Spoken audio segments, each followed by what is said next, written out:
गर्मियों की छुट्टियां शुरू हो चुकी थीं। दिल्ली से पटना जाने वाली जनशताब्दी एक्सप्रेस यात्रियों से खचाखच भरी हुई थी। स्टेशन पर जैसे ही ट्रेन सीटी बजाकर चली, हर कोच में लोगों का शोर गुल, बच्चों की हंसी, चाय कॉफी और समोसे बेचने वालों की आवाजें गूंजने लगीं। सीट नंबर 42 पर बैठे राहुल और उसके दोस्त अमित कॉलेज के छात्र थे। वे पहली बार इतने लंबे सफर पर अकेले जा रहे थे। दोनों ने बैग से हेडफोन निकाले, मोबाइल फोन चार्ज पर लगाए और आराम से बैठ गए। कुछ ही देर बाद एक आदमी कोच में चढ़ा। उसकी उम्र करीब 35 साल थी। चेहरे पर आत्मविश्वास भरी मुस्कान, हाथ में एक बड़ा झोला और गले में नकली आईडी कार्ड लटका हुआ।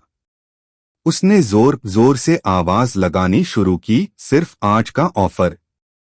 असली power bank 20,000 mAh battery backup सिर्फ 500 रुपए में। मार्केट में 2,000 का है, मगर रेलवे के स्पेशल स्कीम से आपको मिलेगा मात्र 500 में। यात्रियों की भीड़ चौंक गई। लोग आपस में कानाफूसी करने लगे, सच में इतना सस्ता? 20,000 mAh पावर बैंक सिर्फ 500 में। राहुल और अमित भी लालच में आ गए। मोबाइल जल्दी जल्दी चार्ज करने की जरूरत तो सबको होती है। उन्होंने आपस में कहा, यार ले लेते हैं, वैसे भी सफर लंबा है, काम आ जाएगा। वह आदमी पावर बैंक निकालकर सबको दिखाने लगा। पैकिंग शानदार थी, चमचमाता बॉक्स, अंग्रेजी में लिखा ब्रांड नाम और ऊपर से जापान में निर्मित का टैग। देखने में सब असली लग रहा था। उसने डेमो के तौर पर एक पावर बैंक से मोबाइल जोड़कर दिखाया और स्क्रीन पर चार्जिंग का निशान चमक उठा। यात्री संतुष्ट हो गए। देखिए जनाब, कंपनी का क्लियरेंस स्टॉक है, गारंटी कार्ड भी है, जल्दी कीजिए, माल खत्म हो जाएगा। लोग बेतहाशा पर्स निकालने लगे। देखते ही देखते पूरे कोच में 15-20 पावर बैंक बिक गए। राहुल और अमित ने भी एक एक खरीद लिया। कुछ देर बाद राहुल ने सोचा, चलो अभी चार्ज करके देखता हूं। उसने अपना मोबाइल पावर बैंक से जोड़ा। शुरू में चार्जिंग का निशान आया, लेकिन 2-3 मिनट बाद अचानक मोबाइल बंद हो गया। अमित ने भी वही किया और उसका फोन भी ब्लैंक हो गया। अरे ये क्या हो गया? राहुल घबरा गया। उसने पावर बैंक को हिलाया तो उसमें से खड़खड़ाहट की आवाज आई। स्क्रू खोलकर देखा तो अंदर सिर्फ लोहे के टुकड़े और 2 सस्ती सी पुरानी बैटरी निकली। असली बैटरी जैसी कोई चीज ही नहीं थी। दोनों की आंखें फटी रह गईं। वे चीख पड़े, भाई ये तो धोखा है। नकली पावर बैंक बेचकर भाग गया। तभी पास बैठे एक बुजुर्ग बोले, बेटा यह नया धोखा नहीं है, कई बार ट्रेन में ऐसे ठग आते हैं। पैकिंग और डेमो सब नकली होता है। डेमो के लिए वह अलग, असली पावर बैंक रखता है और बेचते समय सबको नकली थमा देता है। राहुल और अमित पछतावे से भर गए। उन्होंने सोचा, 500 रुपए का नुकसान तो हुआ ही, ऊपर से मोबाइल भी खराब हो गया। पूरे डिब्बे में हड़कंप। धीरे धीरे खबर फैल गई कि पावर बैंक नकली है।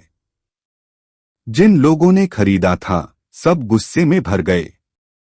कुछ ने रेलवे टीटीई को खोजा, कुछ ने पुलिस हेल्पलाइन पर फोन लगाया। करीब आधे घंटे बाद अगले स्टेशन पर रेलवे पुलिस आरपीएफ ट्रेन में चढ़ी। राहुल और अमित ने मिलकर पूरी घटना बताई, किस तरह वह आदमी आया, क्या बोला और कैसे लोगों को ठगकर चला गया। पुलिस ने यात्रियों से पावर बैंक इकट्ठे किए और बॉक्स खोले। सभी के अंदर सिर्फ कबाड़ भरा था, पुरानी बैटरियां, रेत और छोटे छोटे पत्थर। इंस्पेक्टर बोला, यह एक गैंग है। ये लोग अक्सर ट्रेन में चढ़ते हैं और भोले भाले यात्रियों को सस्ते ऑफर दिखाकर लूटते हैं। कई बार इन्हें पकड़ना मुश्किल होता है, क्योंकि ये स्टेशन बदलते रहते हैं। सौभाग्य से अगली बोगी से सूचना आई कि वही आदमी पीछे वाले डिब्बे में भी सामान बेच रहा है। पुलिस ने तुरंत घेराबंदी की। जैसे ही वह पावर बैंक निकालकर लोगों को दिखा रहा था, इंस्पेक्टर ने उसकी कॉलर पकड़ ली। अब तू बच नहीं सकता।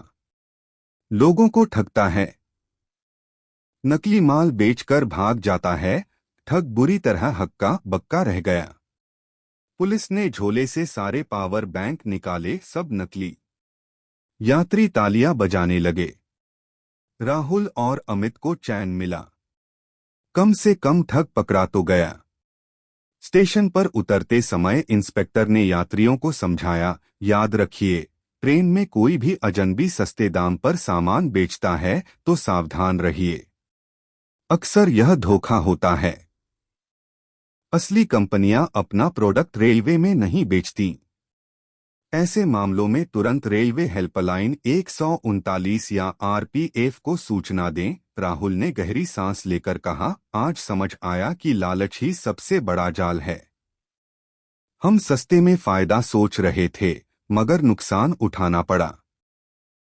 अमित ने सिर हिलाते हुए कहा, हाँ दोस्त, जिंदगी का सबसे बड़ा सबक मिल गया। फ्री या सस्ता चीज हमेशा धोखा हो सकती है। ट्रेन अपनी मंजिल की ओर दौड़ती रही, लेकिन उस घटना ने सभी यात्रियों को सावधान कर दिया। यह कहानी हमें सिखाती है कि ट्रेन या बस में मिलने वाले सस्ते ऑफर अक्सर ठगी का हिस्सा होते हैं। हमें सतर्क रहना चाहिए और किसी भी तरह के लालच में आकर जल्दबाजी में खरीदारी नहीं करनी चाहिए।